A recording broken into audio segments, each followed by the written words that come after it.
12,000 years ago, the ancestors came to Westeros from the East Continent, and their faith sparked a war with the indigenous Forest Sons. Both sides swore that the forest belonged to the Forest Sons, and the rest of Westeros belonged to the ancestors. 6,000 years ago, the Andar people invaded Westeros from the eastern continent and conquered the southern continent. 300 years ago, the Valerian conqueror Igen Tangrian set out from the eastern continent to conquer Westeros. Now, the supreme cow, the conqueror of the eastern continent, Mongkao, led the Doslak people across the narrow sea and asked if it was possible to declare themselves as the kings of the Undols, Lorents, and ancestors, rulers of the Seven Kingdoms, and guardians of the entire territory. Keywords of the novel. The Conquest of the Overlord of Power Games with no pop-ups, complete collection download of The Conquest of the Overlord of Power Games TXT, latest chapter reading of The Conquest of the Overlord of Power Games. Chapter 1. The Doslaks. You are listening at novelfull.audio. Chapter 1. The Doslaks Essos continent, one of the 4 known continents in the world, is more commonly referred to as East Continent or East. In the central part of the continent, the most vast Doslak Sea is actually covered by an endless flat grassland, which is not the other sea. This place is inhabited by the Doslak people, who have ancient bronze skin, tall and aggressive nomadic people, as well as their own language and unique horseback culture. The grass in the Doslak Sea is tall and thick, and under the scorching summer sun, accompanied by a scorching breeze, it rolls and surges like waves. In the dense sea of grass, there are also sandy paths, and at this time, a Doslak tribe is passing through here. The Doslak people are born cavalry, with cavalry skills superior to any knight. They are a people on horseback, and only disabled, elderly, pregnant women, and children in their tribe ride carriages. Except for these people, anyone riding a carriage will be ridiculed. They also believe that wearing armor is a cowardly act, as armor restricts their flexible body. Doslak men tie their hair into braids and only cut it off if they are defeated in battle. They will also tie bells to their braids. Except for the first bell, which belongs to themselves, the rest of the bells are obtained from the heads of killed enemies. The Doslaks never touch bodies killed by others, believing that this will bring them a curse. Braids and bells become symbols of a warrior's bravery. The Doslak tribe, walking on sandy paths, also follows tradition, with everyone tied in braids, bare chests, covered in painted leather vests, tied with bronze ribbons around the waist and tied with horsehair and legs. The team took action, accompanied by the sound of jingling bells. At the forefront of the team on horseback were Jekiko and his Blood Alliance guard. Jekiko was tall and muscular, with typical bronze skin of the Doslak people, black hair, light brown pupils, and long whiskers. His braids hung down to his waist, and he tied the most bells, making him look the most numerous. At this moment, Sakoko is leading his tribe to the outskirts of Kohol, where the Kohol people offer him some gold every 3 or 4 years in order to gain his forgiveness and pardon the other party for a war. Cow is a title used to refer to a tribal leader, usually the strongest and most courageous warrior in the tribe. The Blood Alliance guard is not only Cow's guardian, but also his brother and companion. They can share everything about Cow, and some tribes even include Cow's wife, but not Cow's horse. The Blood Alliance guard and their cow are called "my blood" to each other. Acquiring gold was originally a beautiful thing, but Sakoko's mood at this moment was not as good. As the sun sets in the west, the tribe will stop and set up a tent. At that time, there will be a challenge from Cass's Ko, who cannot refuse. The Doslak people follow the strong, and only the strongest warrior is the true cow. Cass is a part of the Doslak nomadic tribe, where there are multiple Cass, each with its own commander and manager, known as Ko. The control of the Doslak tribe is not fixed, and Ko has the right to engage in a struggle for tribal rule, directly challenging Chow. After Cow's death, if Cow's son, Kararo, is not strong enough, the Ko can split their own Cass and become the new tribe's cow, or they can compete with each other to determine a new cow. The original Carraro will be killed to avoid becoming a strong enemy in the future. The tribe of Zakoko has a total of over 40,000 people, distributed into 4 castes. He also knew about the young Ko named Mengocao, whose caste followed at the back of the tribe on the journey to Kohol. After just 20 sunsets, the legend of the other party began to spread throughout the entire tribe. Mengocao is strong and brave, capable of easily defeating enemies wielding the Arak machete with just linen and branches. Some say he is blessed with immortality by the stars in the sky and the god of horses. His body is as hard as bronze, fearless of flames, and he can control the fiery horses galloping in the sky, hunting the white lion Hiraka with bows and arrows. Time passed by little, and the scorching wind made Zakoko impatient. He had 3 Calixis, but only 1 Kalra. His Kalra was not yet of age, and the Doslaks would not follow the underage Kalra. Once Zakoko dies, his karaoke ending is already predetermined. Calixi is the title of Chao's wife. If Chao dies, according to tradition, Calixi will be taken to Vis Doslak, which is the capital of the Doslak people and the only city on the Doslak Sea. Calixi will serve as an advisor to all tribes and join Doshkalan, an organization of elderly women in Doslak. She will enjoy supreme honor and status here, serving as a prophet for predicting the future and interpreting signs for Doslak. Therefore, Zakoko is not worried about his Calixi, only about his Kalra. The Doslak people knew everything about horses, but besides that, they were completely fools, traditional and conservative, following the rules. Zakoko never thought of turning back and eliminating the Ko named Mengocao. The sun sets in the west, the grass waves calm down, the setting sun burns red clouds like fiery horses, and the faint stars are the souls of the Doslak warriors after their death. At this point, tents were scattered all over the meadow, and suddenly the ground gradually began to shake. Behind the grassy hill not far away, the sound of horse hooves came from far to near, accompanied by the sound of jingle, jingle, bells, and the castes of Mongkao arrived. Mengocao rode a red steed at the front, with his bare chest revealing bronze skin. He had black eyes and hair, no beard, and a bronze-colored face that looked clean and young with sharp edges. His eyebrows were like distant mountains, his gaze was resolute, and he was full of energy. His body was tall and strong, yet he had a beautiful physique, full of vitality. However, the length of his braids is not as long as that of Zakoko, which can hang down his back, but there are not many bells tied to his braids. Outside the camp, Zakoko, who had been watching Mongkao all along, did not underestimate him. He knew that it was just that the other person was younger, and the legend may not be true, but it also concealed the truth. Mengo's gaze was also fixed on Zakoko, but there was a hint of impatience and apology in his eyes. Having been in this world for over a month, it was the other party who promoted themselves from the Doslak war warrior to Ko, commanding and managing their own castes. But when he thought that this was the continent of Essos, and that he was a nomadic Doslak, although he didn't know which year it was now, the most powerful Chao, the horse king Zhuogu, was invincible and his reputation had spread to all tribes, he knew that there was not much time left for him. The Doslak people are brave and skilled in battle, but they are also born cold. Those who cannot ride horses have no value in survival. For babies born with deformities, the Doslak people will throw them to wild dogs. This ethnic tradition is proud and powerful, and equally bloody and cruel. The Doslak tribe does not engage in production except for nomadic activities, and their economy is largely supported by plundering neighboring countries. The Doslak Sea is also known as a ghost land or wasteland, scattered with urban ruins trampled by the Doslak people's horseshoes. There is only one city on the grassland that is the capital of the Doslak people. The vast Doslak Sea can only accommodate about 25 tribes to live in. In order to survive, tribes will attack each other, and the grasslands are always in constant struggle. The tribes under the leadership of Zakoko are too weak.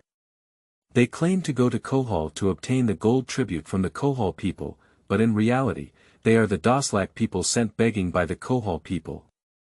The true tribute should be personally presented by the people of Kohol, who crawl on the ground and deliver it to Chao's camp. Although Mongkao is grateful for the reuse of Zakoko, he cannot tolerate his own cow. He is a leader who is not ambitious, and such a tribe will eventually be annexed by other cows. At that time, the bell on his head will be tied to the braids of others. Mengocao is also very clear that according to the original plot, the whole world will be in chaos. Even if he had just passed through and obtained survival weapons, the current level of development cannot fully guarantee life safety. He needs more troops, needs to leave the Doslaks Sea, needs to further develop his survival weapons, and Mongkao also has his own wild prospects. In the history of the original world, Genghis Khan, a nomadic ethnic group, marched westward to Eastern Europe, and the Mongol Khan once went on an expedition to West Asia. The Doslak people can also conquer the eastern continent and then cross narrow seas for expeditions. There were quite a few background introductions in the early stage, and the original name of the Doslak tribe was Khalasar, which was directly replaced by a tribe. End of this chapter. Chapter 2. Mengocao. You are listening at novelfull.audio. Chapter 2. Mengocao. The grassland earth is trembling. The followers of Zakoko mounted their horses to guard, their gaze fixed on the eastern grassy hill.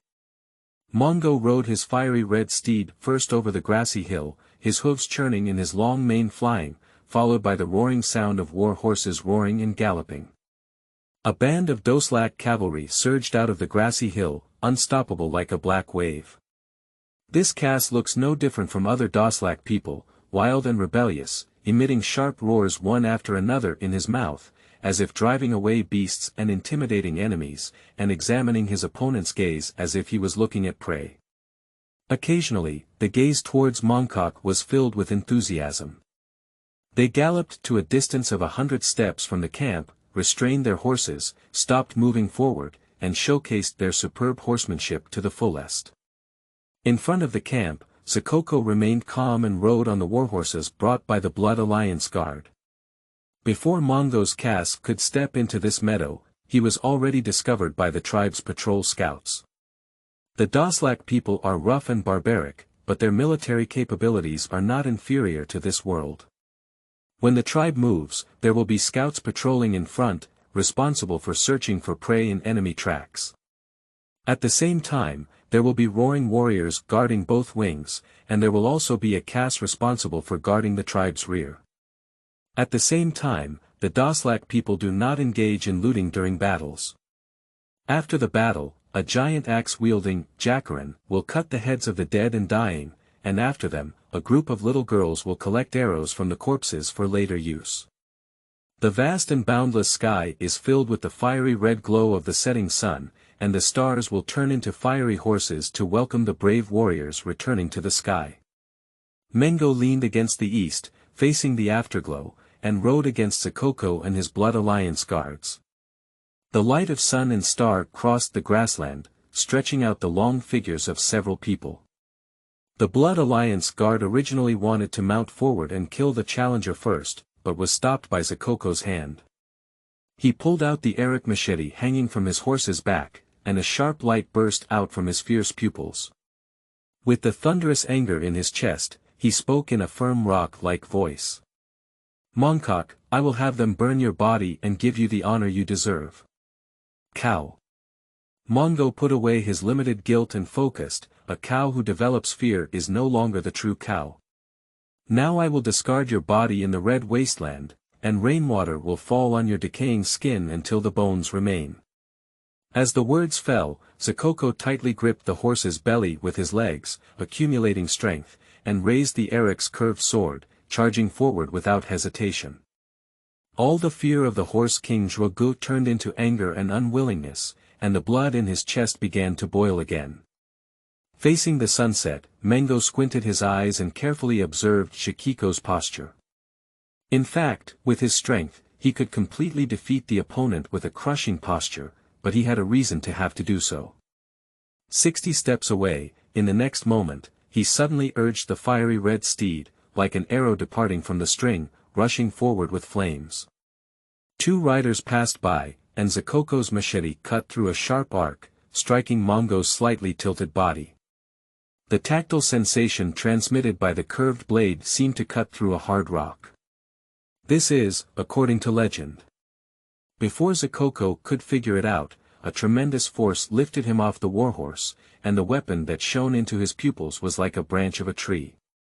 Pushi, blood splattered everywhere. Zaku had a blood hole in his throat, and he looked like a rag doll, falling heavily on the grass. Blood kept gushing out of his mouth, and the last thought flashed through Zaku's mind. The legends in the tribe are true. So many prophecies from Hegemon, his horse is as fast as the wind, and the tribes behind him cover the entire land, countless. The Iraq curved blade in his hand is sharp as grass. He will be as fierce as a storm, his enemies will only tremble in front of him, and the enemy's wife will be sorrowful, bleeding, and in agony. The bell in his bun praises his arrival, the milkmen living in the stone tent fear his name, and the world will bow down under his horse hooves. Originally, I should be afraid of avoiding people, not Mengocao, but unfortunately, there is no chance to start over in life. After a moment, the final afterglow shone on this meadow dyed red with blood, elongating the figure of the last person. Accompanied by the cheers and roars of the Doslak people, 3 more corpses appeared under the hooves of Mongko's horse, which were the Blood Alliance guards of Zeko. According to ancient tradition, if Kao is killed in battle, the Blood Alliance guard should first seek revenge on him and then follow him. Now, no one will remember the death of Kao anymore. The Doslak people only follow the strong, and the Doslak tribe will only cheer for the birth of a stronger Kao. Mengocao. Mengocao. Faced with Cass, who was lurking behind Mongko, and the cheering followers, the remaining 3 Cass had no choice but to surrender. Only 4 people can die to determine Kao, which is the most satisfactory result for Mongko. As for Zeko's Carrara, whether he lives or dies, he doesn't care. Subsequently, Mongko requested that the herbal woman and eunuch inspect the body and have the tribe build a crematorium. Cremation is a traditional custom of the Doslak people and the final destination of warriors. It was not until the light of the moon and stars scattered on the grassland that Mengocao had time to stay in the camp and concentrate on opening the curtain of light that only he could see. This light screen is just a display form, his true ability is treasure fantasy. The so-called treasures are weapons made based on human fantasies, and their strength and effectiveness are determined by their legends. Mongko's ability is to imagine a treasure and create a series of story settings for it. Then he needs to complete the corresponding story settings and make others believe that, through word of mouth, it has been passed down into myths and legends. The most recognized setting by humans in the legend will become the corresponding effectiveness and strength of the treasure. Gazing intently, the light screen displays the corresponding names and strength of the treasures. Knights do not die unarmed, effect. Any weapon that falls into your hands can be proficiently used. The hardness of the weapon is like steel. If the hardness of the weapon exceeds, the original hardness of the weapon will be retained. Mengocao has repeatedly used soaked linen and hardwood branches in battles to knock down or kill opponents. The previous strength was only proficiently used, and its hardness was like bronze. After killing Zeko and his Blood Alliance guard with branches, the strength was once again enhanced.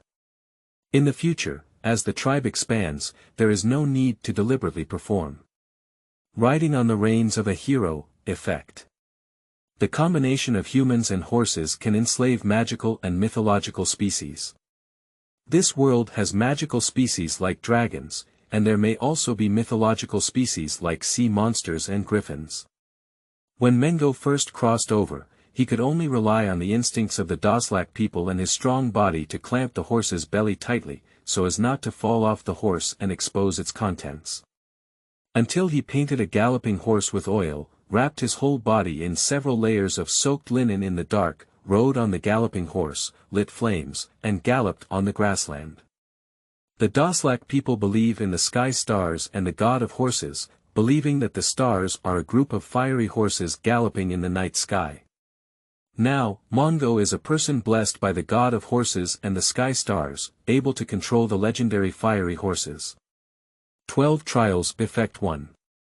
Physical strengthening, with a body as hard as a rock, capable of ignoring all damage except fatal damage, whether it is physical or magical. Effect 2. Physical rejuvenation, storage capacity. 0. Effect 3. Develop resistance to known attacks. The 12 trials are the foundation of Mongkao, bringing a stronger physique. His body was as hard as a rock, which allowed him to tilt slightly backwards on the horse's back, avoiding the blade of the Eric curved blade. The remaining force could not leave any wounds on his body. As long as it is not a fatal injury, the blade only leaves a scar, and no drop of blood will flow, but it cannot achieve limb regeneration. He has developed resistance to known attacks and can now dance in flames and bathe in boiling water for a short period of time. Most of the poison has no effect on him. The story setting of this treasure is that Mongkao claims to have been tested by the gods, just like the Greek god Hercules in the original world, who completed 12 trials. Each time he completed one, the gods would bless him even more until he died and lived forever. The harmless hunting of the white lion Haraka was the first trial, which activated the power of the 12 treasure trials and gave him the capital to crush Zico. Afterwards, for each trial completed by Mongkao, the upper limit of the resurrection storage capacity will increase once. At that time, he would need to be killed 12 times before he could die completely. With the revival of magic in this world, the amount of resurrection storage consumed will also recover over time. The next trial is to unify the Doslak people. End of this chapter. 3. Chapter 3 Sion River. You are listening at novelfull.audio. Chapter 3 Sion River Dawn. The dawn of all things dispels the mist of the night, and the air is filled with the fragrance of grass, but also mixed with a smell of horse manure. The Doslak people habitually put away their tents and rode their horses, and the tribe continued to march towards the outskirts of Kohol until there were no new orders from Mengocao. A marching team of over 40,000 people, if in other countries, is not a small matter. It must have complete logistic supply capabilities and a strict command system. However, for the Doslak people, this kind of operation is just a matter of life. Riding horses is life, killing and plundering is also life, living day by day until death. As the sun rises and sets, as long as cow can still ride a horse, everything will be safe and sound. The next day, the tribe discovered their Mongkao, who liked to talk to an old man named Ovo. Does Ko want to appoint the old man who cannot ride a horse as his blood alliance guard?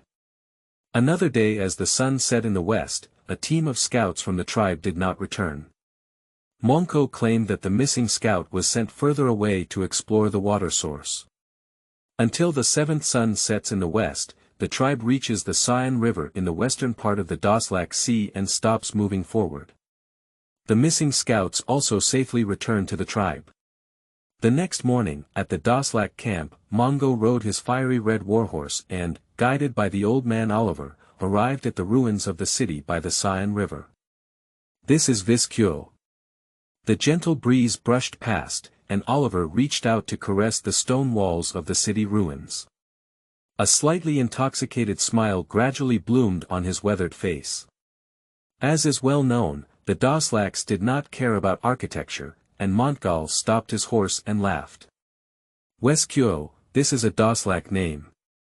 The world is full of incredible things, and it is rare for Doslak men to live to the age of Oliver.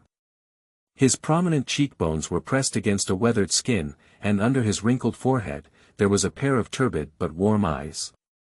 At this moment, there was a sense of peace and tranquility. Mongkao noticed that the old man's exposed arms were particularly slender and long. After a moment of silence, Oliver's lost eyes slowly emitted light and he spoke. Tangazin Fin referred to this capital city as Shannis, and Westeros was a name given by the Doslak people, meaning city of worms. Mengocao was taken aback at the words. It was a foreign language, and before he could speak, the old man Oliver continued. All prosperity will come to an end, and all prosperity will come to an end. Tangazan Fin is the self-proclaimed language of the High People, and they also have a more resounding title, called the Salores. After saying these words, Oliver didn't explain much and continued walking towards the direction of the Sion River behind the ruins. Mengo looked at the hunched figure of the old man, lost in thought.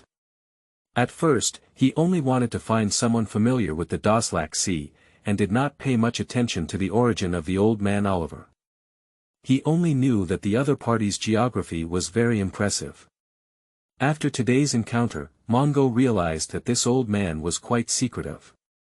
To rule a nation, one must understand its history and culture. When he was a Casa's physician told him about the oral legend of the Doslak people. The former Doslak Sea was not as vast as it is now, and more people called it the Essos grassland. At that time, the Doslak people were not the only ethnic group living here. The Gauran were also a tribal ethnic group wandering on the grasslands. Later, they established the kingdom of Sailor around the banks of the Sion River. At its peak, 50 city-states defended the capital city of Shannis, creating a brilliant civilization of more than 2,000 years. The name of the Salores also comes from this. As the old man Oliver said, all prosperity comes to an end. The Salores disdain the rising Doslak people, and it is too late to repent. The kingdom of Salores has turned into ruins under the hooves of the Doslak tribe, leaving only a stronghold of less than 20,000 residents, Sayas. From then on, the horseshoe of the Doslak people traversed the Essos grassland, transforming it into the Doslak Sea. The Salores have slender limbs, brown skin, dark pupils and hair like late at night. Old man Oliver is definitely not just a Doslak, but has intricate relationships with the Salores. However, Mongo did not worry too much about the elderly being detrimental to himself. After all, the country of the Salores had been destroyed for hundreds of years, and before he became Chow, the elderly had already lived in this tribe for decades in peace. Thinking of this, Mongo put aside his thoughts and rode his horse to follow. Passing through the ruins of the city, he arrived at a bridge spanning the Sion River. Riding on horseback, looking ahead, at the other end of the bridge, there is a spacious avenue that stretches straight towards the horizon like a spear. At this moment, the old man Oliver straightened his back, only then could he see a trace of the Doslak warrior from him. Upon hearing the sound of horse hooves coming from behind, Oliver turned around with a joyful expression and then stomped heavily on the ribbon-like smooth road surface, while smiling heartily and saying, "The Valerian Boulevard, built of lava, is capable of accommodating 3 carriages in a row. The Valerian people's architectural carving level is as famous as their Valerian steel forging technique." Mongo, who has watched the original drama, naturally knows Valerian steel, which is a type of steel infused with magic. It is not only lighter than other steel, but also harder and sharper. After the Valerian catastrophe, the weapons forged by Valerian steel are extremely precious and rare, and almost every one has its own name and story. Mongo didn't answer, and this avenue really shook him a bit. He dismounted and observed the spacious ribbon road made of lava half a foot above the ground. During their heyday, the Valerian people built the Valerian Boulevard, which connected all important cities on the continent of Essos. Although it had been 4 centuries since Valerian's own destruction, these roads remain timeless. Old man Oliver reached out and pointed to the western horizon, saying, "This Valerian Boulevard leads directly to the ruins of Viscadok, which used to be a city called Isalia, a colonial city established by the Valerian people." Mongo stared intently and immediately took out the dagger hanging from his belt, with the blade facing towards him. He handed the handle to Oliver and said, "Based on the Sion River and its tributaries, as well as Valeria Avenue, can you now draw a map of the vicinity of the cities of Viswalker and Viscadok?" "Well." Oliver hesitated and pondered, then withdrew his outstretched hand and said calmly and seriously, "My cow, please allow me to speak frankly." Mengo inserted the dagger back into his belt and nodded to signal that the other person could speak directly. Old man Oliver didn't hesitate to say, "If it is to determine the route and direction of the journey, my map is sufficient. If it is to determine the enemy's location and number, the scouts you send are also sufficient. However, if Chow wants to decide on a war, you also need to personally inspect the terrain. The vastness of the Doslaks Sea is difficult to form, and it takes 3 years for the tribe to pass through here once. Neither my map nor the scouts you send can help you win. Mongkao certainly knew the importance of terrain as mentioned by Oliver, so he sent scouts to patrol and wanted to obtain the map in the old man's mind. Is this not enough to determine the outcome? Looking at the rushing Xian River in front of him, he thought of committing suicide on the Wujiang River and threw a whip to cut off the flow. One was brave enough, and the other was numerous. Becoming a cow, overseeing 40,000 tribes, and commanding 20,000 roaring warriors under his command, was full of energy and fleeting. Calm down, he carefully recalled his previous plans. Cavalry, speed, assault, grassland, charge, victory, and the familiar war scenes disappeared. His mind was blank, and he knew nothing. However, now he knew that what the old man Oliver said was right, it was his arrogance. Terrain is the aid of war. Anticipating the enemy and winning, calculating the danger, the way to become a general. Those who know this and use war will win, while those who do not know this and use war will lose. End of this chapter. Chapter 4. Buried Genius. You are listening at novelfull.audio. Chapter 4. Buried Genius. The Xian River roars and gallops like a wild horse, soaring into the air. Later on, Cao's anger may also be like this surging river, and the old man Oliver couldn't help but ponder whether he would die from the legendary branch or a dagger. Oliver doesn't know he's afraid of death, but he hopes he can still live. Cao's decision is unquestionable and his authority should not be offended. He had just lost his head and dared to refuse Cao's request, attempting to speak out about the other party's mistake. His hazy eyes looked nostalgically towards the northwest, waiting for the final judgment.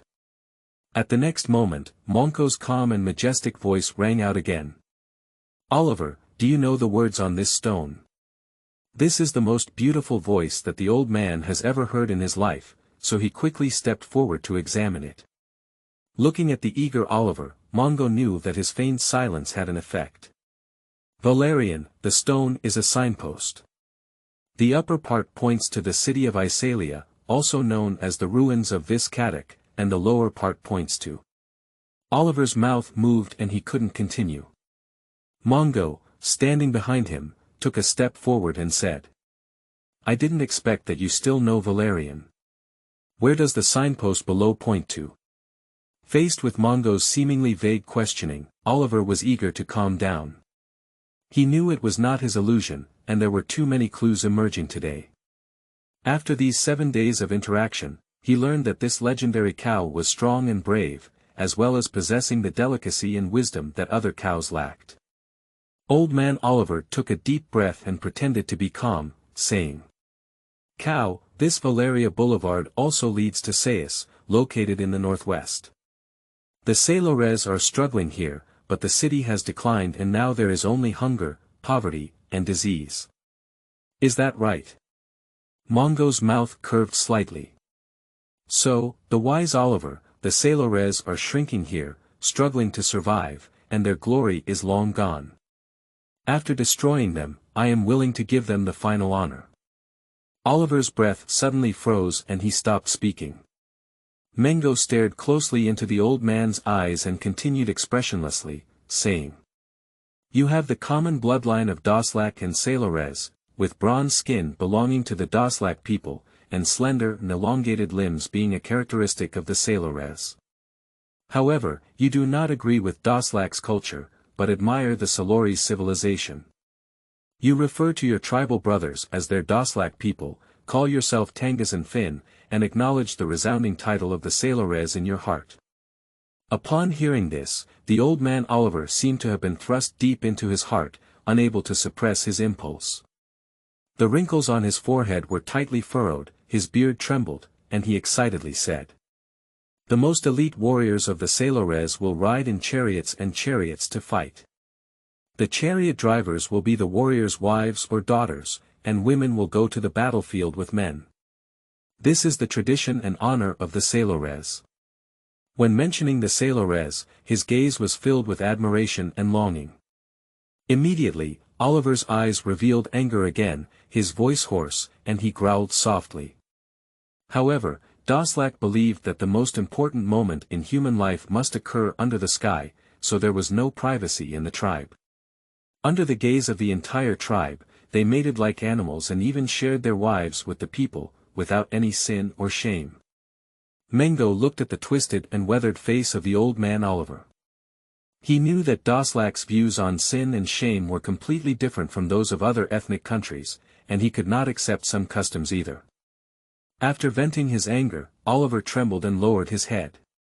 After calming down, he realized that it was a Doslakeo standing in front of him. Oliver keeps saying that he hates the Doslak culture, while he himself is a person who adheres to the Doslak tradition. A complete Doslak with a rebellious mindset. Childhood shadows, Mongkao sighed and patted Oliver's shoulder, whispering. I won't punish you. Your mother is from Sailor, right? She raised and taught you in the tribe. Oliver still lowered his head and didn't speak. Mongkao spoke again and said. I swear in the name of the god of horses. I, Mengocao, will not punish you, will not slaughter Theus, and swear to Mount Notre Dame and the uterine lake of the world. I will be the one who changes Doslak, and will make Doslak the supreme cow, as great as the kingdom of Sailor and the civilization of Valeria. Oliver finally lifted his head and knelt down on the ground. Mengocao, I swear in the name of the gods of Tanghas and Finn, in the name of the god of horses and all the gods in the world, to Mount Notre Dame and the uterine lake of the world. I, Oliver, will be of the same origin as your bloodline, this is the mercy bestowed upon me by fate. Mengocao reached out and helped Oliver up, looking at his weathered face and asking. I know this may cause you pain, but I still want to know what knowledge your sailor mother has imparted to you, which determines how I should use your talents. Oliver stood still, lost in memories, and after a moment, he spoke up. My mother's lineage can be traced back to the last supreme king of the kingdom of Sailores, Mazoro Alexius. Therefore, in addition to the language and script of the Sailores, she also taught me the Valerian language and script, as well as the Kaelian language and the common language across the narrow sea, enabling me to understand all the history of the continent of Essos.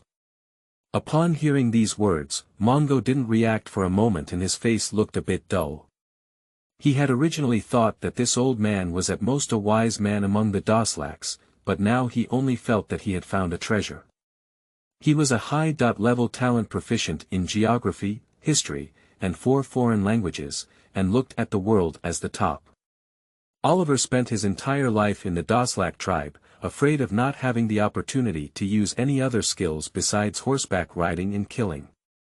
He seriously lacked knowledge of his own abilities and even begged in the Doslak Sea with this ability.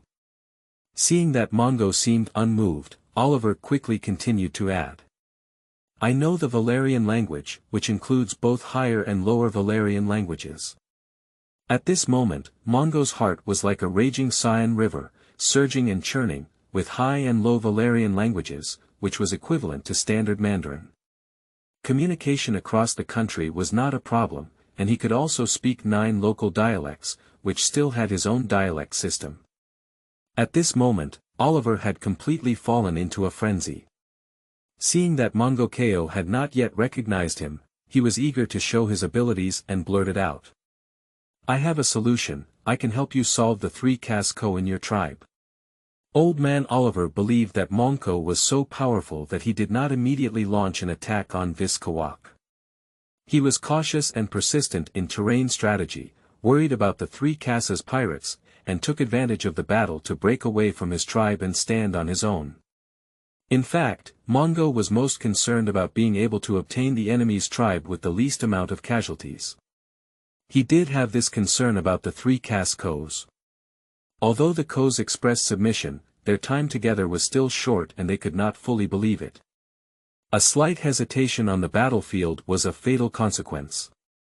Mengocao had already planned for this, and in order to gain hope in his heart, he could only give honor to his opponent.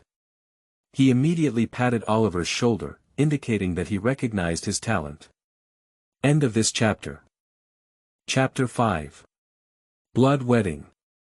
You are listening at novelfull.audio. Chapter 5 Blood Wedding. Just as Mongkao rode his horse to the ruins of Vistcuo, preparing to explore Valeria Boulevard with the elderly Oliver, a traditional Doslak wedding was being held in a tribal camp on the banks of the Sarn River. When a magnificent morning glow appears in the east, wisps of cooking smoke rise above the camp.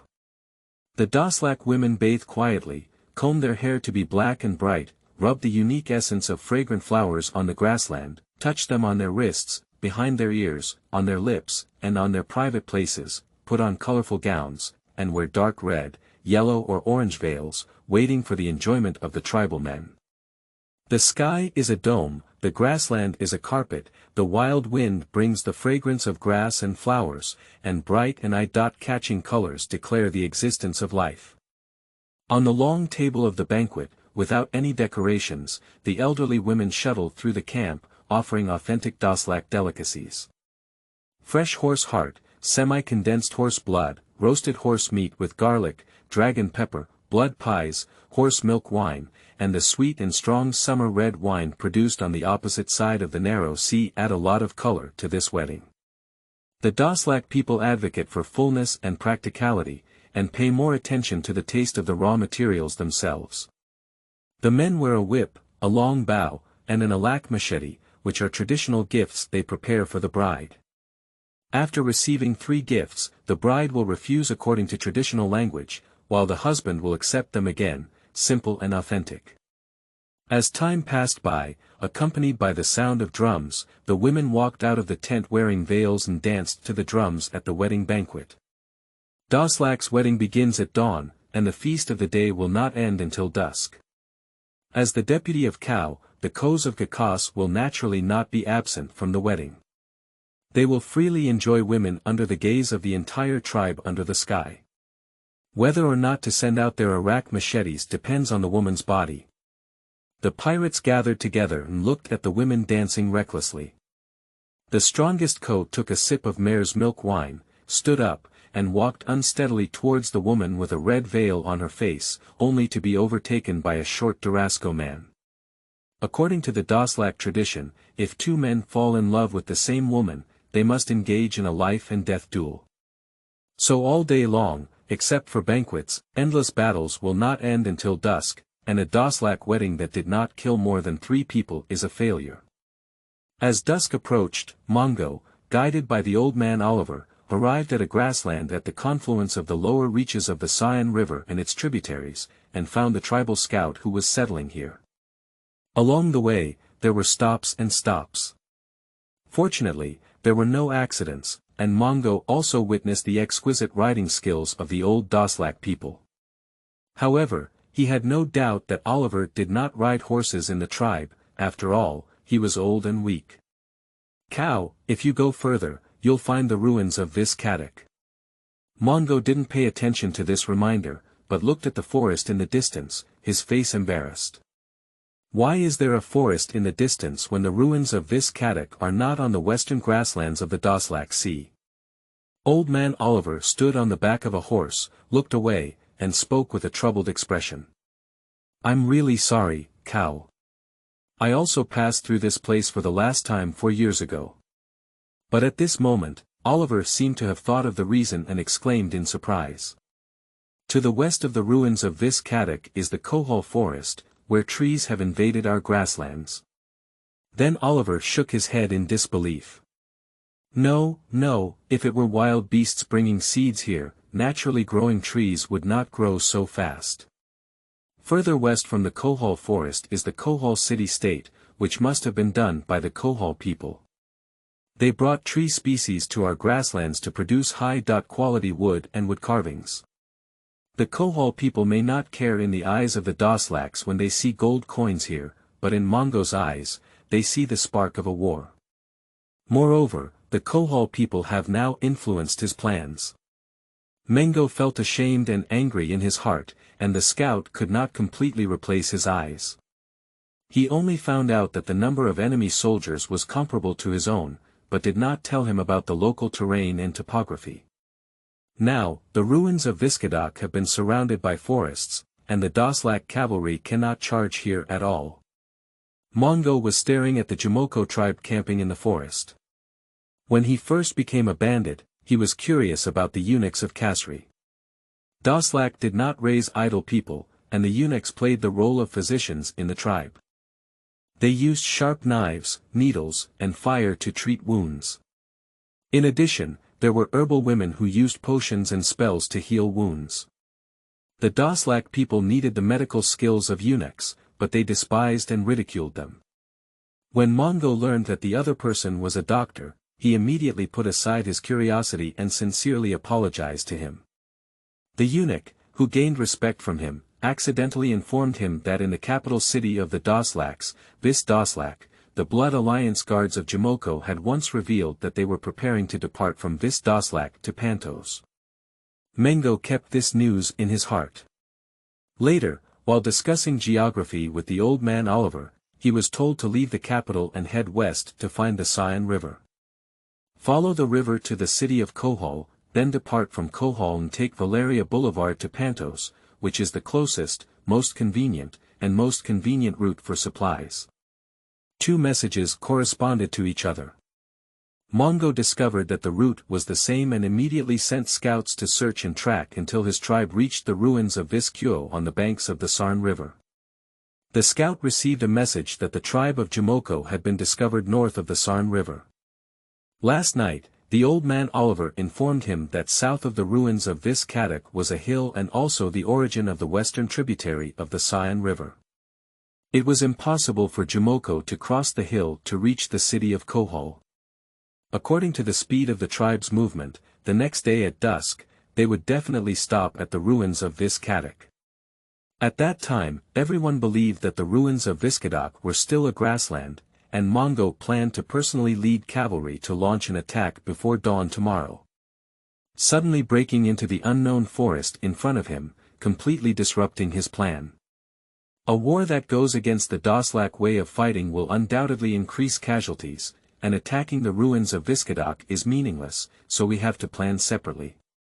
As night fell, Mongkao instructed the scouts to continue tracking the tribe of Jomoko and immediately summoned the old man Ovo to ride away. The stars sparkle, and a mournful howl of wolves drifts from afar, making it difficult to distinguish direction in the darkness. Fortunately, Valeria Avenue leads the way below. The road back home always felt longer than the road away. Mongkao rode his horse and whipped his whip, tidying up his mood. He didn't want to give up the prey that was brought to his mouth, so he immediately stopped his warhorse and shouted to Oliver, who was already physically exhausted behind him. "Take a break." Turning over and dismounting, Mongkao spoke up and asked. "If Jomoko leaves the ruins of Viskadak, how will he go to Kohol afterwards?" Oliver thought without hesitation. "Continuing westward, after passing through the Kohol forest, you will encounter the Chin River. Swimming down the Chin River, you can reach the city of Kohol in just one day." At this moment, Mongkao's expression was focused, imagining a map in his mind and asking. "Will you cross the Chinen River after encountering it?" Oliver furrowed his brow slightly, and the wrinkles on his forehead twisted into a line. He pondered carefully and said. "Kohol City is built along the Chin River. As long as the direction is clear, it is impossible to walk to the opposite bank of Kohol City.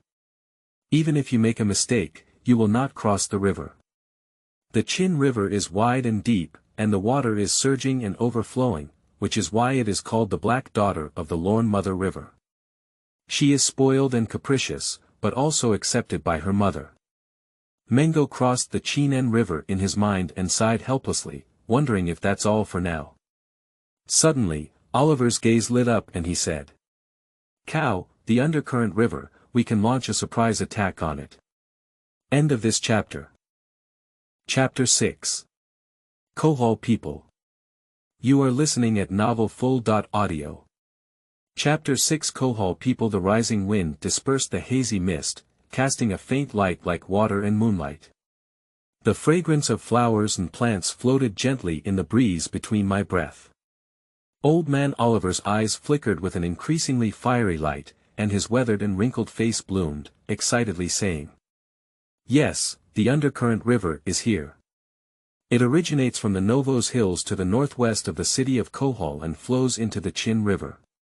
It is a must-pass route from Kohol to Pantos on Valeria Avenue, and this is also the last opportunity. After crossing the Undercurrent River, there are hills and mountains ahead, and cavalry has no chance to launch an attack here." Upon hearing this, Mongo lowered his eyebrows and fell into contemplation. However, the changes in the landscape of this Kadak made Oliver feel a bit unconfident at this moment, and he reminded him with a twisted tone. For years ago, when passing by here, the terrain was flat and open. From east to west, cavalry could charge from a high position, but I don't know now. Before the old man could finish speaking, Mongo reached out his palm and clenched his fist, then swung it forcefully and said decisively, "If we do, the Kohol people will never turn the whole world into a forest. Let's rush to the Undercurrent River in advance and survey the terrain. The Doslak tribes have their own distribution areas, but the Doslak Sea is vast, and the tribes plunder the various city-states of Essos back and forth. Losing this opportunity, it is not easy to find Mengocao again. Turn over and mount the horse, walk along the Sion River on Valeria Boulevard, and Mongo and his companions return to the tribal camp through the stars and moon." Outside the tent, a short and sturdy Doslak man stood waiting here. He has thick eyebrows and big eyes, half of his face covered in a thick beard, his eyes shining with sharp light. His figure is indeed relatively short, but his whole body is full of agility and explosive power. When he heard the roar of war horses and saw a figure rushing from the darkness, a hint of fanaticism appeared in his eyes. Loma stopped immediately and looked at the man in front of him who was still alive. Mengo showed a brilliant smile. The man bowed respectfully and said, "Cow, you now need to be reappointed, loyal to your co."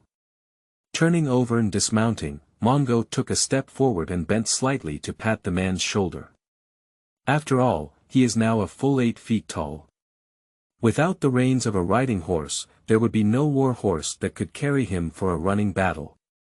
"Kosoro, my bravest and most loyal followers, I will reward you and appoint you as the new co."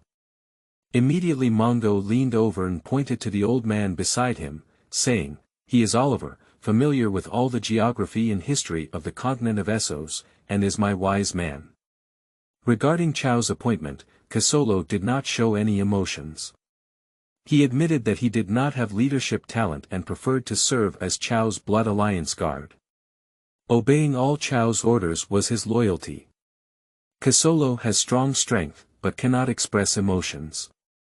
When he was born, he was abandoned due to not being strong enough. He was able to survive and has a more unknown past.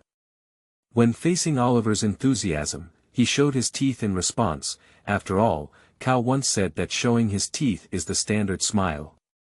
Seeing that they could coexist peacefully, Mongo showed satisfaction on his face and immediately headed towards the camp, while beckoning the two to follow together. In the camp, Mongo reached into the brazier with his hand to make the flames burn brighter and start flipping. Before he could stop him, Oliver saw this scene with a surprised expression on his face.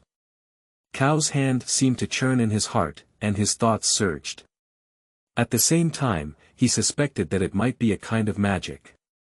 And Kasolo had already become accustomed to Chao's behavior, with a fervent expression in his eyes. He firmly believed that Chao was blessed by the god of horses.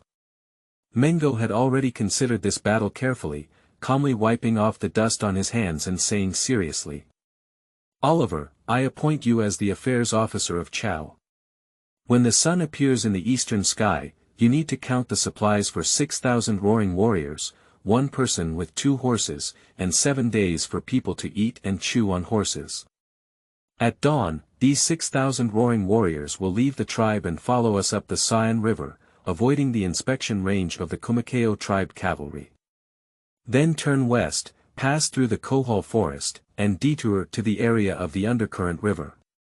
Kosoro, You are now a pirate of Castro, and I want you to lead your own Castro and the remaining roaring warriors to guard the tribe and continue towards Kohol.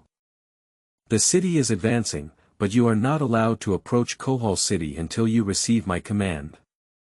Kasolo had no objections to Kao's orders, but Oliver thought for a moment and said, Kao, please forgive me for being blunt.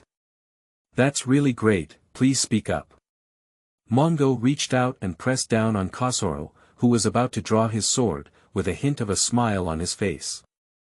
Oliver is my affairs officer, and the responsibility of the Blood Alliance Guard is to protect Chao's safety.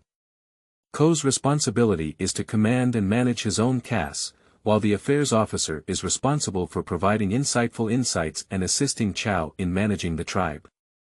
Seeing Kasolo wanting to speak several times but then stopping, Mongo shook his head and said calmly. Compared to the insignificant loss of authority caused by listening to others' opinions, I am more eager for victory and will spare no effort to achieve it. The Doslaks cannot survive without victory, and the cow who cannot lead the warriors to victory is not the true cow. I admit this will cause misunderstandings among the tribe, but if anyone questions me because of this, I will cut off his head and eliminate this doubt. Immediately, Mongo waved his hand at Oliver and said, Time is tight, please continue speaking. Oliver looked at the short Doslak man, who had no intention of continuing to fight, and breathed a sigh of relief as he whispered. Cow, in your plan, based solely on the distance and speed of the march, carrying 7 days' worth of supplies is sufficient. However, if Jomoko stays on the outskirts of Kohol, preparing only 7 days' worth of supplies may not be enough. Mengo's face showed confusion and he waited quietly, listening to Oliver continue. The people of Kohol were not afraid of the Doslakaos. The city of Kohol had thick stone walls, and over 400 years ago, they successfully resisted the attack of a tribe led by Temakaos, with at least 50,000 people. After the battle, more than 12,000 Drakaos died in battle, including Temakaos and his caravans, as well as all the pirates. The remaining Doslations cut off their braids and threw them at the feet of 600 surviving Drakaos, who participated in the battle. These Drakaos were known as the Kohol 3,000 warriors. After a moment of silence, Oliver continued.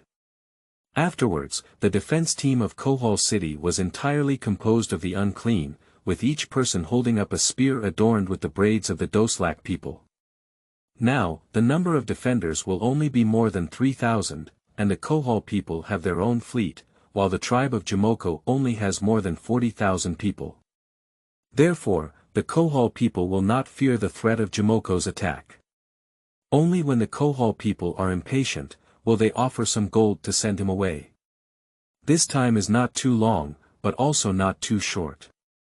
Mongkao dared not attack the city of Kohol, as the Kohol people would not choose to go out and fight due to a lack of cavalry.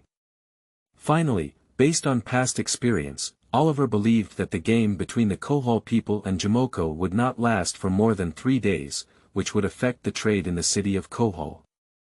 Mengo decided to carry 10 days of supplies and set off for the Undercurrent River.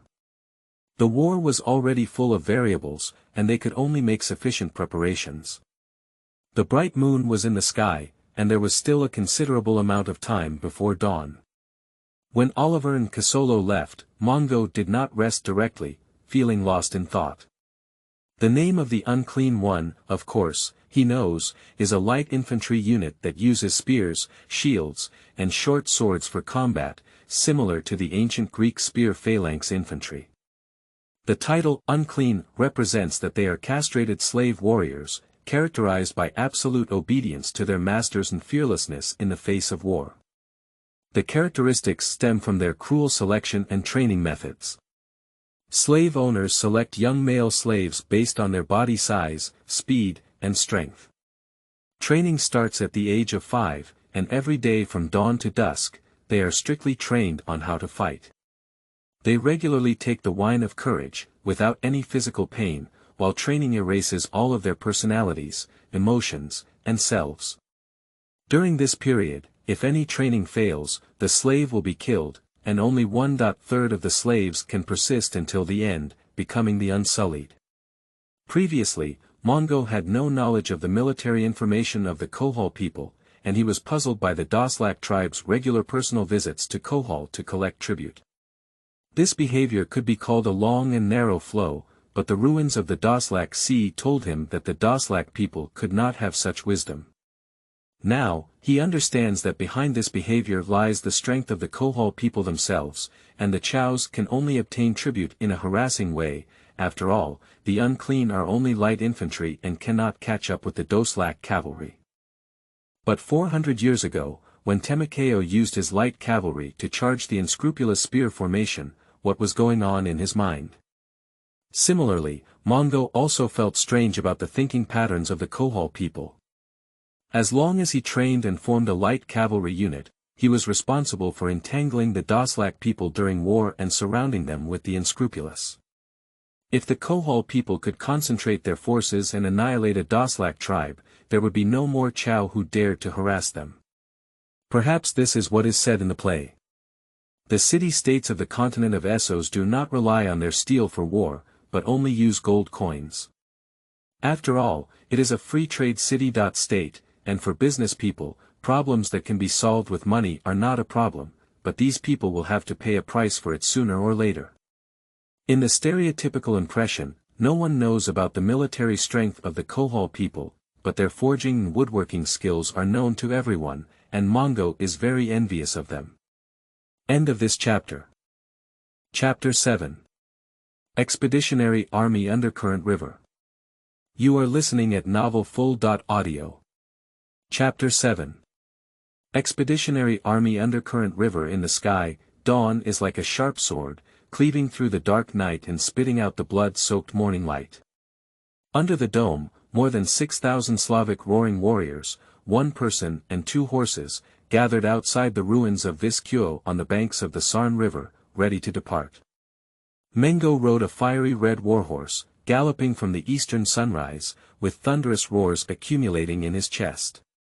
Since I was able to ride a horse, I have never heard of the Doslaks' fear of war. More than 6,000 Slavic roaring warriors witnessed him alone killing Mengocao and his Blood Alliance guard. At this moment, they saw Mongkao's majestic figure, his galloping posture on horseback, and listened to his roaring through rocks and clouds, and their laughter was like thunder in an instant. Mengocao raised his Eric curved sword, his warhorse galloped, and continued to roar. Doslak, it's natural. The roaring warriors roared and raised their curved swords and spears, causing a stir in the sky. Mongkao rode his horse past, weapons colliding and roaring. Now we need to march urgently, cross rivers and grasslands, cross forests and plains, all for your sake, for your honor, for your wealth. The Doslak men, Doslak warriors, Doslak roaring warriors, follow me, follow your cow, victory, win at all costs, honor belongs to the brave Doslak warriors, wealth belongs to the Doslak people. The roaring sound, the sound of hooves, the resounding sound of the trees, and the earth's terror, under the leadership of Mongkao, 6,000 roaring warriors rushed out of the banks of the Sarn River in a mighty manner. The army crossed the Sarn River from the ruins of Westeros and headed north along Valerian Boulevard. 1 person and 2 horses, commuting back and forth, and sleeping should also be tied to the horse's back. In addition to beans, dried meat, and dairy products, the Doslak people have a leather bag containing milk, along with a corresponding amount of water, hanging on the horse's back. When the horse gallops, it produces strong vibrations, which can make the milk in the bag turn into a paste, which can be used as food to satisfy hunger and replenish water. The next noon, the army turned into the Kohol forest, which was the largest forest on the continent of Essos. The trees in the forest were tall and sturdy, with trunks as wide as the city gate. The leaves turned golden in the sunlight, and the cavalry dispersed. Horses ran slowly through the forest, and fortunately, the Doslak people were skilled in horsemanship. The forest is not safe, inhabited by large elk and spotted tiger. Dozens of Doslak patrol cavalry died under deer antlers, or were dragged away with people and horses, leaving gnawed remains. The Doslak cavalry is also skilled in archery, hunting prey to replenish supplies, and even hunting lemurs with silver-white fur and purple big eyes. This feature reminds people of typical Valerian appearance. Old Man Oliver explained that this lemur is known as the Little Valerian, and it is said that touching its fur can bring good luck to people. The trees in the Kohol forest are lush and cover the sky and sun, and they can only climb up the treetops to determine the time and direction. The third sun set in the west, and the Old Man Oliver proposed to reduce the food supply for humans and horses from today on, saving as much as possible to prevent accidents. It is easy to get lost in the forest, and luck is important. At the same time, he is also worried that the progress of the Mengocao tribe may not be as smooth. Once the plan starts, it will gradually lose control and can only make corresponding changes quickly according to the specific situation. On the 8th dawn, Mongkao led 6,000 cavalry to finally see the end of the Kohol forest. The Doslaks themselves were nomadic people, and at this moment they looked more like wild people in the mountains. Despite the guidance of the elderly Oliver, it was still one day later than expected. Before fully stepping out of the forest, Mongkao saw an endless expanse of water, and his heart sank to the bottom of the sea. The northernmost part of the Kohol forest was the ocean, and they had lost their way in the forest and walked to the seaside. He couldn't help but beat drums in his heart, wondering if he had gone wrong again, but it looked more like a lake. At this moment, the Doslak roaring warriors suddenly became agitated. "This is not poisonous water, it's a water source, my horse can drink it." Doslak referred to seawater as toxic water, and did not trust any liquid that horses could not drink. Old Man Oliver flipped over and dismounted, picked up the lake water and splashed it on his face. Excitedly, he said, "This should be a lake north of Kohol City. I've been here before, and its water is connected to the Undercurrent River. Follow the lake to the southwest and you'll find the Undercurrent River." Looking at the red sun rising in the east, and then at the lake in front of him and the faintly visible Novos Mountains in the distance, Mongkao knew he had probably walked the right way this time. Immediately, he dispersed hundreds of patrol scouts, traced their tracks, and ordered the large army to rest on the spot. At this moment, he was fully aware of the strength of Duke of Wei Li Jing, Champion Ho Hua Tsubing, and others, and it was unknown whether they had also lost their way during their previous battles. At noon, the patrol scouts returned to the camp one after another. According to the scouts' information, the Old Man Oliver confirmed that they were located to the north of the city of Kohol, northeast of the Undercurrent River. At the same time, the scout also brought bad news that the Mengocao tribe did not appear outside Kohol. This couldn't help but make Mongkao imagine repeatedly whether the other party had already left the city of Kohol or had not arrived, or if Jimoko had already discovered his plan and turned back to attack his tribe. However, for safety reasons, he only brought out 6,000 roaring warriors this time, and there was still one battle left for Corolla. Everything is possible, leaving him with only infinite imagination and agonizing waiting. Continuously reminding himself to stay calm, he also needs to survey the terrain and not delay important matters. Undercurrent River, flowing water rushing away, flying stars splashing foam, and huge eddies occasionally rolling up in the river. Mengocao was leading a team of cavalry along the riverbank to survey the terrain, looking at the surging river water and the wider river surface as he walked south. He thought for a moment and said, "At present, if the tribe of Mengocao wants to cross the river, they can only take the long bridge of the Undercurrent River." Upon hearing his self-talk, the Old Man Oliver confidently said, "The Undercurrent River Bridge not only connects to Valeria Boulevard, but is also wide enough to allow the tribe of Jimoko to pass quickly. There is no better choice than there." Mongkao also considered it this way in his heart, but as the downstream river becomes wider, there is a higher possibility of shallow shoals, which cannot be fully guaranteed. Mengocao would choose to cross the river at the Undercurrent River Bridge. Until the group reached the confluence of the Undercurrent River and the Chin River, they did not find any shallow water to cross the river. Looking at the more turbulent and distant Chinen River, he was completely certain that only the Undercurrent River Bridge could cross the river. Mengocao returned to the Undercurrent River Bridge with his cavalry. The terrain here is, as the old man Oliver said, open and flat. If you take advantage of the enemy crossing the river and attack halfway, the cavalry can attack from behind and charge from a high position. Looking across the long bridge, he suddenly had a sudden impulse to go to the west bank to observe.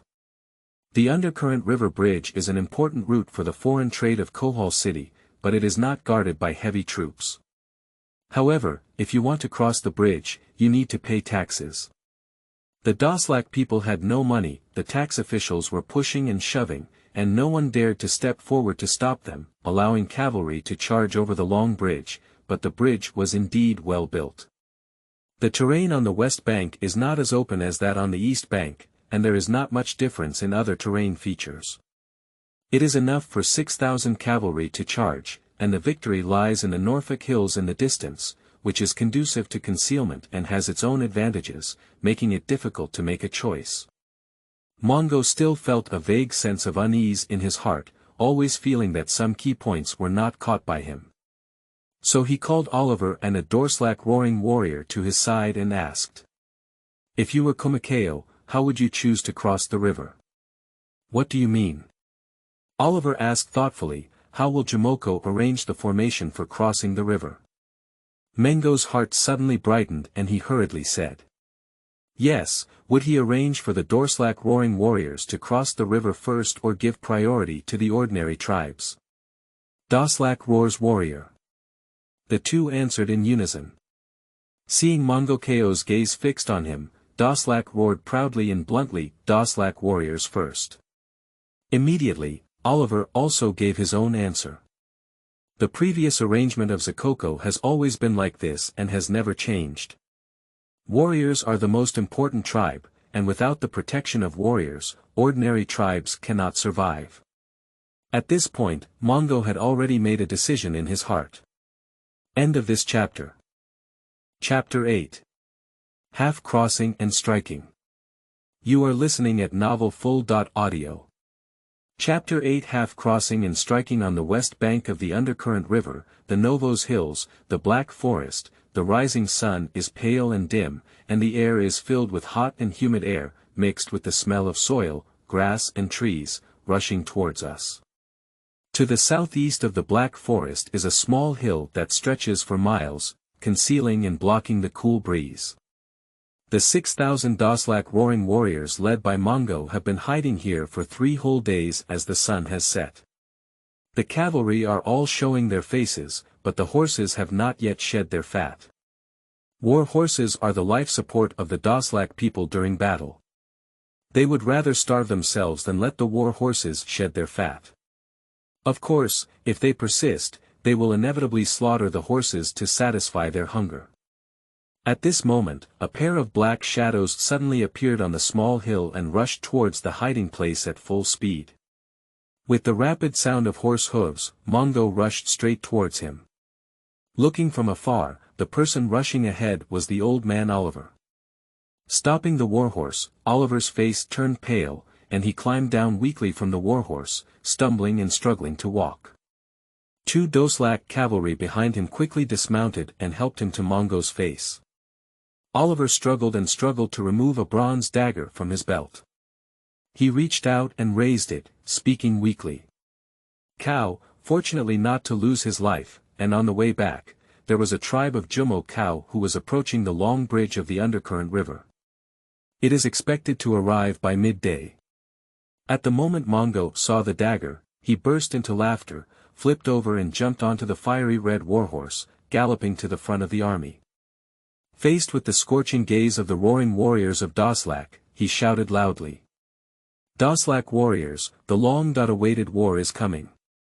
The god of horses is sheltering us, and the sky, Mount Notre Dame, and the uterine lake of the world are also watching us. The gods have already stood on our side, and they have pinned the defeat on the enemies' heads. Although the number of enemies is several times ours, they have confined their troops in a narrow and unfavorable terrain, leaving us with the widest and most flat position in front of them. This land is just enough for us to charge, and the enemy enjoys themselves in comfortable tents all day long. However, we have become stronger through the battles of forest beasts and countless difficulties and dangers. You are all the bravest warriors on the Doslaks Sea, and you also have me, the blessed one of the gods, the unparalleled Mengocao. Mengocao. Mengocao. Amidst the incessant cries, Mongo took a deep breath as he gazed at the increasingly blazing sun above the forest. He knew that the decisive battle for the future was about to begin. At sunrise, the pallor dissipated, and there was no breeze in the air. Time seemed to freeze at this moment. The patrol scouts of the Mongkao tribe have passed, and this is already the third batch. They need to prepare to cross the river. The tone was filled with lightness and excitement, and the old man Oliver felt relieved. Mongo listened silently, waiting for the other person to finish speaking before asking. So, when will Kasolo be able to reach the Undercurrent River? Oliver grabbed his gray hair and pondered for a moment before saying. It will probably take another hour. I know. Mongo nodded, feeling a little relieved. War, with favorable timing, location, and people, requires a huge cost to make up for the lack of one. After arriving at the city of Kohol from the Mongkao tribe, Mongo dispatched Oliver to lead a team of scouts and return to the Kohol forest to search for Kasoro, who led the tribe towards Kohol. The dagger brought back by the old man was a token. Upon receiving the token, Kasoro will lead 10,000 Doslak roaring warriors to quickly advance westward and join forces with Mungo to ambush the Jumoko tribe crossing the river. So, the question now is whether Kasolo can arrive on the battlefield at the right time. However, Mongo was not panicked either. The two sides of the pincer attack were just to achieve greater results. Since he dared to bring out 6,000 cavalry, he must have a certain chance of victory. Thinking through the problem, Mongo turned his gaze to the old man Oliver on the side. Officer, have you ever seen Mengocao and his pirates? Although it is not easy to slay the head of a general in the midst of 1,000 armies, the principle of shooting a man first, shooting a horse, and capturing a thief first, capturing a king, has never changed. This applies equally to any ethnic group, otherwise the only way to achieve strategic goals is to have a heart-wrenching battle to kill the enemy. The Doslak people were too prominent in the city of Kohol, and Mongo and his scouts could not approach the tribe of Jumoko, so he still does not know their physical features. However, although the Doslak Sea is vast, the Chows often go to the holy city of Vis Doslak. Vis Darasco, also known as the City of the Horse King, is the only city of the Doslak people, located at the foot of Mount Notre Dame at the other end of the Doslak Sea, by a lake called the Uterus of the World. Vis Darasco has no walls, enough to accommodate all Doslak tribes to enter at the same time. All Doslak people in the holy city are blood brothers, and carrying knives and all bloody fights are strictly prohibited. So, at such an old age, Oliver may have actually met Jumoko in the holy city. However, the old man showed a puzzled expression and hesitated, saying, I only remember that Mengocao had 4 wives. The once relaxed black forest suddenly became quiet again. At this moment, the patrol scout returned and reported. Cow, the 4th batch of enemy scouts has passed and the number of people crossing the river is about to exceed half. Silent and silent. Mengo led more than 6,000 roaring warriors of Slack, leading their warhorses quietly forward. At this moment, they could finally leave the Black Forest. Warhorses are all tied to their mouths with cages and hooves wrapped in cloth, just to avoid being detected by the enemy in advance when approaching the battlefield. Before the cavalry truly launches an attack, the cloth will be removed, because hooves wrapped in cloth can cause the warhorses to lose touch with the ground, causing them to lose speed, step into the air, and lose their footing during combat. At this moment, outside the Black Forest, the orange sun looked like a severed head, somewhat dazzling, and all things that were scorched with gold reflected a dazzling radiance. Stepping through the hills, flipping over and getting on the horse, the scorching wind whistled in my exposed chest. Mengo tried his best to suppress the excitement and tension in his heart, and decisively issued the order. Doslak cavalry, attack. Ho ho, oh ho. More than 6,000 Slavic roared warriors, emitting a roar to drive away their prey. With their saddles down and horses leaping, the black pressure overflowed like a raging river, and the sound of hooves echoed like thunder across the banks of the river. The warhorse jogged slowly, and the sound of its hooves gradually synchronized into one, suppressing the sound of clouds. As it accelerated, it gradually became a trend of mountain collapses and earth fissures. Dust and smoke billowed, and Mongkao felt the wind howling in his ears. The surge of blood brought a hint of coolness, making him not feel nervous. These 6,000 cavalry are not ordinary Doslak cavalry with scattered equipment. Most of them belong to his caste tribe, while the rest are elite selected from his tribe, each carrying and proficient in using bows, spears, and machetes. Suddenly, when the sound of horse hooves echoed like a landslide, nearly 10,000 troops who had already crossed the river on the west bank had not yet figured out the situation and could not organize their formation. They felt dizzy and disoriented, like taking a walk. Until 600 cavalry charged to a distance of 500 steps. The warrior of the Mengocao tribe, roaring sporadically and riding his horse, was shot into a hedgehog as soon as he took 100 steps. At this moment, the tribes on both sides of the Taiwan Strait finally reacted, but their behavior was too strong, and they were in chaos because they couldn't connect their heads and tails. 200 steps, throwing, and thousands of arrows pouring down towards the tribes on the west coast, the bows and arrows dealt great damage to the densely distributed but unprotected Doslak people. At a distance of 100 steps, with 2 rounds of horseback riding and shooting, the entire Mengocao tribe on the west bank was scattered and disorganized. Many people were already frozen in place, and their murderous eyes began to appear confused and fearful. With a casualty rate of nearly 30%, even the elite would collapse. The barbaric nature of the Doslak people was fully demonstrated, and they even wanted to organize a charge. In the final 100 steps, 6,000 roaring warriors clamped their horses and charged with spears. Hiss, the spear in Mongkao's hand pierced through the chest of a cavalry in front of him, and he immediately let go. The inertial impact lifted the cavalry off the horse. In the midst of lightning and fire, he pulled out his Eric curved sword and immediately stumbled upon a terrifying enemy, leaving only the murmurs of their impending death. In Yu Guangzhong, a curved blade swung towards his face, causing anger to surge in Mongkao's heart. He stretched out his arm to hold the blade, his fingers tightly clasped against the opponent's frightened face, blood seeping through his fingers, and even people and horses flipped to the ground. Piercing through the enemy's formation, the roaring warriors wanted to return to their horses and charge straight, but found that the enemy on the west bank had already collapsed and fled in all directions. Even the battle horses had a mournful cry and jumped into the river with their masters, submerged in a vortex. The enemies on the east coast are even more intimidated and hesitant to move forward. In a panic, they clash with the panicked ordinary tribes in the rear, causing chaos. Roaming and rumbling. Accompanied by the sound of ground vibrations, a black line rushed out from the eastern horizon, and the drifting smoke and dust seemed to be heavily lifted by a tornado, blocking the clouds and blocking the sun. The vast fields of Doslak cavalry rolled in like rough black waves, as if sweeping away the scattered sand on the east bank in one fell swoop. Blood blurred on the ground, crushed into mud, were horses dragging their master's body, emitting mournful cries, and the surging river water engulfed the red in a vortex, rushing away.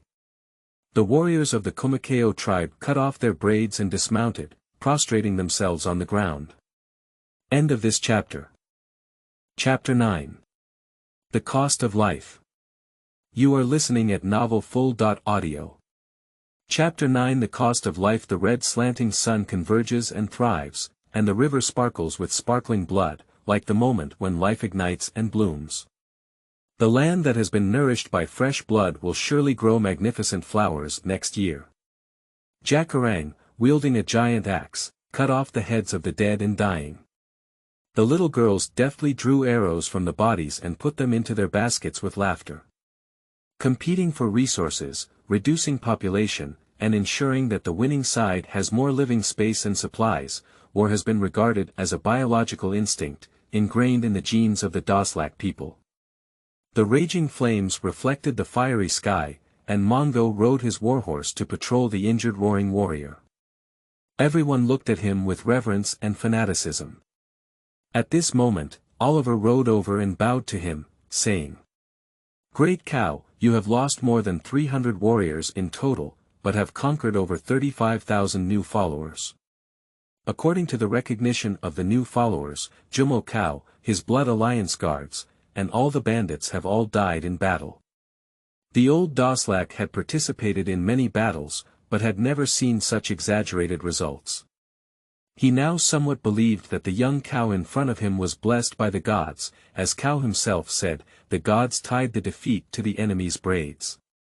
He watched the entire battle and also participated in the rapid marches planned to detour to the Undercurrent River and raid the Long Bridge, but he still feels a bit unbelievable.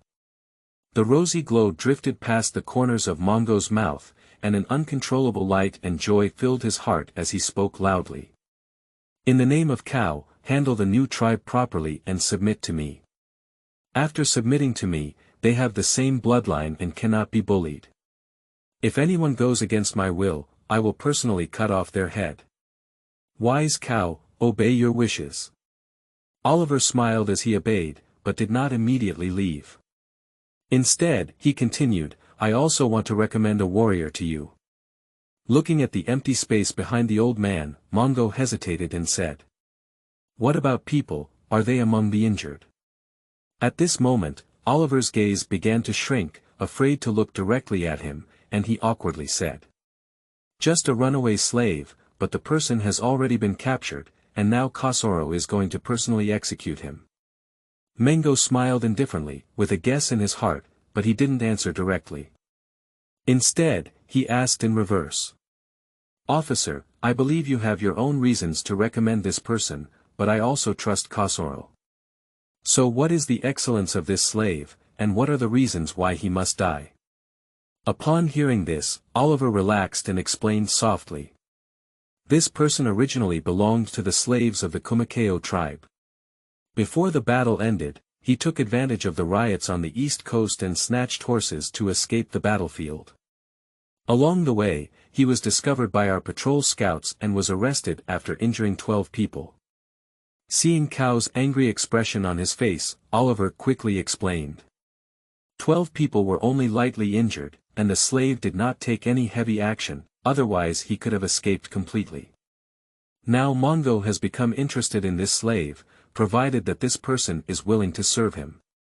There are many famous people from slave backgrounds in the history of the original world. He could give this slave a chance, but he wouldn't unreasonably go straight to pardon him. Thinking of this, Mongkao glanced at the anxious old man and, amidst the hopeful gaze of the other person, spoke loudly. "You can now go find Kohol, and if this slave is still alive, convey my command to him to severely whip the runaway slave 50 horses according to the punishment of the Doslaks. Then, he will incorporate this slave into Kohor's castle. If he tries to escape again, let Kohol kill him with the most cruel means. This slave must kill 12 enemies on the battlefield to obtain true forgiveness." Oliver showed a smile again and hurriedly rode away. Mengocao looked at the old man's galloping figure and shouted loudly. "Tell the slave that when he receives forgiveness, I will give him a chance to break free from slavery." The hazy moonlight weaves a veil like radiance, and the stars of this night are particularly numerous and brilliant. The light of the moon and stars sprinkles on the highlands far away from the Undercurrent River. After the battle, Mongkao fully understood that even if water was inconvenient, camping must stay away from rivers and occupy high ground. "Cow, we have caught a caravan attempting to approach the campsite, carrying a large box of gold. The caravan leader claims to be an envoy sent by the city of Kohol." Outside the camp, a group of Doslak roaring warriors were leading a middle-aged man with a goatee and a thin body with a rope. However, there was a hint of sharpness hidden in this person's calm and bright eyes. "Are you from Kohol?" Mongkao frowned, somewhat skeptical of the man's identity. "As far as I know, the city of Kohol has closed its doors and banned going out. How could it send envoys to pay me tribute to gold? The goat-bearded man had a calm and composed demeanor, taking a moderate step towards the bright spot. He held up his bound hands and reflected them in the flames, proving that he would not use any malicious means. In his hoarse yet elegant and gentle voice, he spoke. Respected Mengocao, I am the masked priest of the Black Mountain Sheep God, Mori Hurt, entrusted by the believers in the city of Kohol to express my respect to the winner. The man's words surprised Oliver, who was preparing to serve as a translator. Mori Hurt was able to proficiently speak the standard Doslak language, no wonder the roaring night only brought the other person to the camp. And the stuttering and irritable Doslak language, in his unique voice, also has a different kind of gentleness and tranquility. Oliver put away the strange colors, leaned slightly, and softly explained to Mongo. The Black Mountain Sheep God is a deity of the Kohol people who receive blood every day. On weekdays, the Kohol people only offer calves, castrated cows, and horses in front of the Black Mountain Sheep God's altar. On sacred holidays, masked sacrifices use knives to sacrifice the lives of criminals to the gods. In times of crisis, the nobles in the city will also offer their children to the Black Mountain Sheep, hoping that it can protect the city. The objective explanation from onlookers made Mori Hurt, who was a masked worshipper of the Black Mountain Sheep God, somewhat angry. However, Oliver glanced lightly at Mori Hurt and deliberately spoke loudly. I heard that the Faceless One believes that the Black Mountain Sheep God is an incarnation of the thousand-faced God, in the black and white courtyard. Ah, shut up, pagan. At this moment, Mori Hurt's face was grim, almost crazy, and he no longer had the same elegance and composure as before. The name of the Faceless also startled Mongo's heart. The reason why he was so eager to resurrect the body of the 12 treasures trial was because he felt that his life was not guaranteed, and there were not many who could threaten his life now, and the Faceless was precisely one of them. The Faceless is a religious group of assassins who believe in the God of Thousand Faces, also known as the God of Death. They gather in the black and white courtyard of the free trade city. State of Bravos and are extremely skilled in disguise. They have the ability to change their appearance freely and also possess a potent poison that can quickly suffocate people to death, known as strangle the dead. Mongo was able to understand Oliver's intentions, and the sudden appearance of Mori Hurt was indeed questionable. The city of Kohol is slowly paying tribute to Mengocao, but now that the war has just ended and the situation is unclear, they are eagerly offering him gold, which is too abnormal. But in the same way, Mongo felt that the Kohol people could not have hired a faceless man so quickly, and they would not be willing to pay such an expensive fee to hire a faceless man to assassinate a Doslaks. The faceless believe that taking the life of a person in the world is a sacrifice to the gods, and the price is usually very high. The price may vary depending on the importance and level of defense of the target. Assassinating ordinary merchants for only half the price is enough to hire an army of ordinary mercenaries. Perhaps Oliver was just trying to use the faith of the Black Sheep God to test the identity of Mori Hurt, and the unintentional mention of the thousand-faced god aroused Mongo's vigilance against the faceless. After all, under the fame, he had to guard against it. End of this chapter. Chapter 10. Prophecy and War. You are listening at novelfull.audio. The source has no content or has errors.